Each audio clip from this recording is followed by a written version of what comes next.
मीरपुर नाम के शहर में तेजस अपनी पत्नी नीरू के साथ रहता था। पति पत्नी दोनों ही नौकरी करते थे।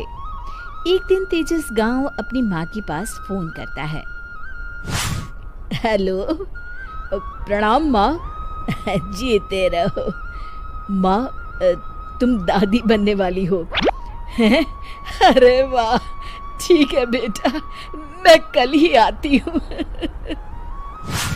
जब माँ जी शहर पहुंची तो बेटे बहू ने बहुत अच्छे से स्वागत किया।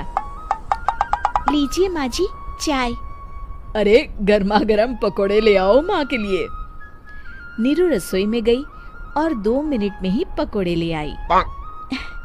जी ये लीजिए। बहू जादू से बनाए हैं क्या? अभी तो रसोई में गई थी। यम्मी। माँ जी, शीला रसोई में पकोड़े तल रही है, मैं बस लेकर आई। हे भगवान, मेरा धर्म भ्रष्ट कर दिया तूने। अब तो गंगा जल से शुद्धिकरण करना होगा। दूसरे दिन, माँ जी मैंने नाश्ता बना दिया है, ऑफिस जा रही हूँ। पर अभी तो घर का सारा काम पड़ा है।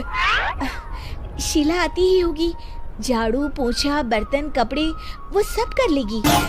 हमारे जमाने में घर का सारा काम हम ही करते थे।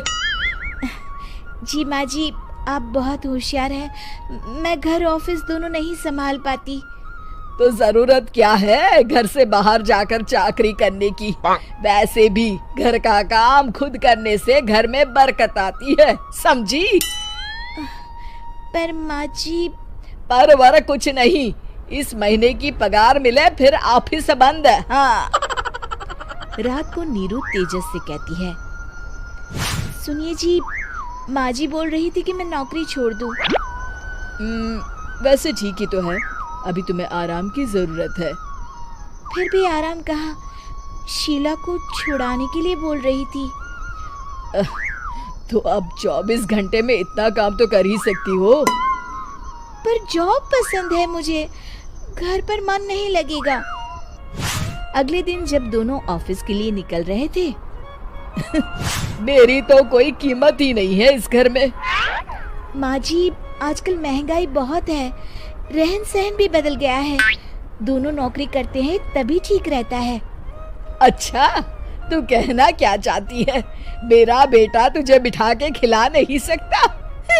तू ही इस घर का खर्च चला रही है, हैं? नहीं माँ जी, मेरा वो मतलब नहीं था।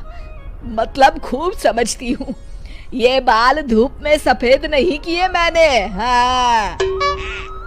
अब तो ये रोज का काम हो गया था। तेजस भी रोज की झिकझिक से परेशान हो गया था। एक दिन उसने कहा, नीरू, वैसे भी तुम्हें मैटरनिटी लीव मिलने वाली है, तो अभी से ही छुट्टी ले लो। पर क्या, मेरी सैलरी अच्छी खासी है। आखिर नीरू ने रिजाइन कर दिया। जब बच्चा हुआ तो घर में सब बहुत खुश हुए। कुछ दिनों बाद तेजस फाइल देख रहा था। क्या हुआ तेजस, कुछ परेशान लग रहे हो? अब हाँ, वो हमारी जितनी सेविंग्स थी वो तो हॉस्पिटल में और छठी के फंक्शन में खत्म हो गई है नीरू। और अभी वैसे मंदी चल रही है तो मैं बोल रही थी कल मुन्ना को हेपेटाइटिस का टीका लगवाना है।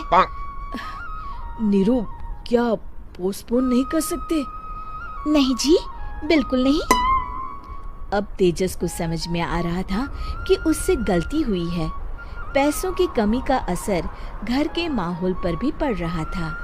अगले दिन, बेटा मेरा चश्मा और ये दवाइयाँ ले आना, पर्चा देते हुए माँ जी ने कहा। जी। तेजस, मुन्ना के लिए दूध का डिब्बा और डायपर भी ले आना, और ये किराने के सामान की लिस्ट है, इसे भी लाना है। तेजस गुस्से में लिस्ट मरोड़कर फेंकता है और चिल्लाता है, पैसे क्या पेड़ पर उगते हैं?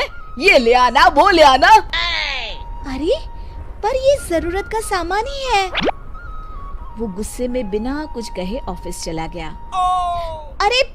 अरे लंच तो ले जाइए। नीरू दौड़कर डिब्बा पकड़ाती है एक दिन खाना खाने के बाद, नीरू, अब तो मुन्ना कुछ बड़ा हो गया, तो अब तुम वापस ज्वाइन कर लो ना जॉब। पर इस रिसेशन में जॉब मिलना बहुत मुश्किल है। ट्राई तो करो। फिर मुन्ना? माँ जी है ना, और एक फुल टाइम मेड भी लगा लेंगे। पर माँ जी, उन्हें तो पसंद नहीं। तभी माँ जी वहाँ आ जाती है और प्यार से नीरू के सर पर हाथ फेरते हुए बोलती है, अब मेरी समझ में आ गया बहू, पहले के और अब के समय में अंतर है। तुम काम शुरू करो, मुन्ना की जिम्मेदारी मेरी। मेरी प्यारी माँ जी। ये कहकर नीरू उनके गले लग गई। शिक्षा, परिवर्तन संसार का नियम है, हमें भी समय के साथ चलना चाहिए।